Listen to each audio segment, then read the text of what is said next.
Well, hello, I'm Hector L, and today I'm going to be talking about my project, which is the effect of live prey quantity on juvenile cuttlefish.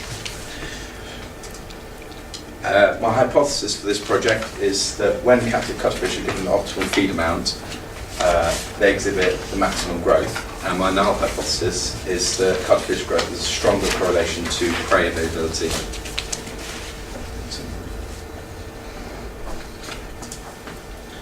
Some of the key papers I'm going to use during this test, I've named them in my handout, and I've also said why I'm using them as well. But I think the key one for me is the second one on the board, which is the effects of live prey availability on the growth and survival rates in early stages. I think this is a really good paper to use because they use a very similar brood density to what I'm using. And they also use the percent per body weight feed ratio per day as their variable, which is what I'm going to be doing as well. The associated organisations that I'm going to be working with, Blue Reef Aquarium, the National Marine Aquarium, Marine Biological Association, and Plymouth University.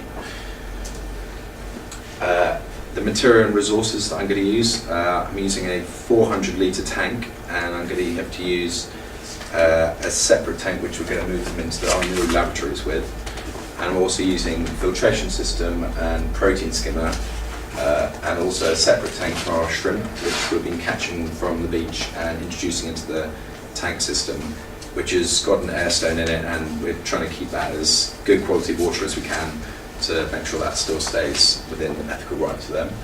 I'm also going to be using all the wet weighing equipment which I'm going to need, and also all the water quality testing kits during the experiments.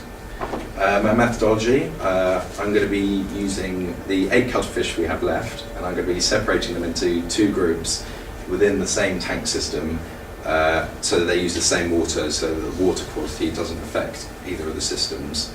I'm going to be feeding them twice a day with the varying amounts, and the optimum amount is about 5 to 20% of their body weight per day as a feed ratio, and I'm probably going to be giving them about 15% of that in one group, and on the other group I'm going to give them about 30%.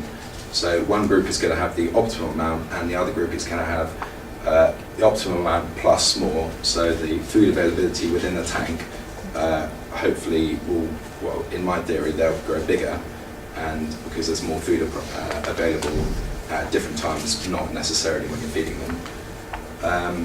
I'm going to be weighing them at the start. So I'm going to wet weigh them at the start, and then I'm going to be wet weighing them every week until the end of the experiment. The experiment's due to last about 6 weeks, and I'm going to be doing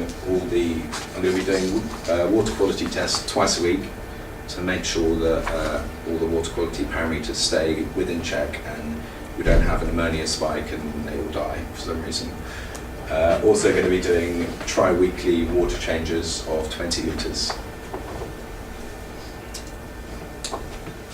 The ethical review, I think the key thing here is keeping optimum living conditions throughout the experiment, because I think this is going to be the bit which could be difficult in keeping them alive. So we're going to make sure that we're testing the water regularly and removing any excess dead material which could decompose and possibly cause ammonia spikes. Also with stress limiters, we've blacked out the tank with black fabric in order to stop external disturbances and make sure we keep a continuous feed rate during the whole experiment, and it's at similar times of the day as well. My schedule of operation, I've got that included in the handout. That was a bit rough, so there might be some adjustments to that over time, but I'm due to start on the 5th of January, running 6 weeks until the 23rd of January till February, yeah, and it's going to go on for 6 weeks. My contingency plan is looking at the settlement of mobile species on an artificial substrate throughout into tidal zones. So what I'm going to do is attach a ceramic tile on a rocky shore, 3 different levels, and look at what the settlement rate is of different marine flora and fauna, and see what the timescales are within that as well. Thank you for listening. Do you have any questions?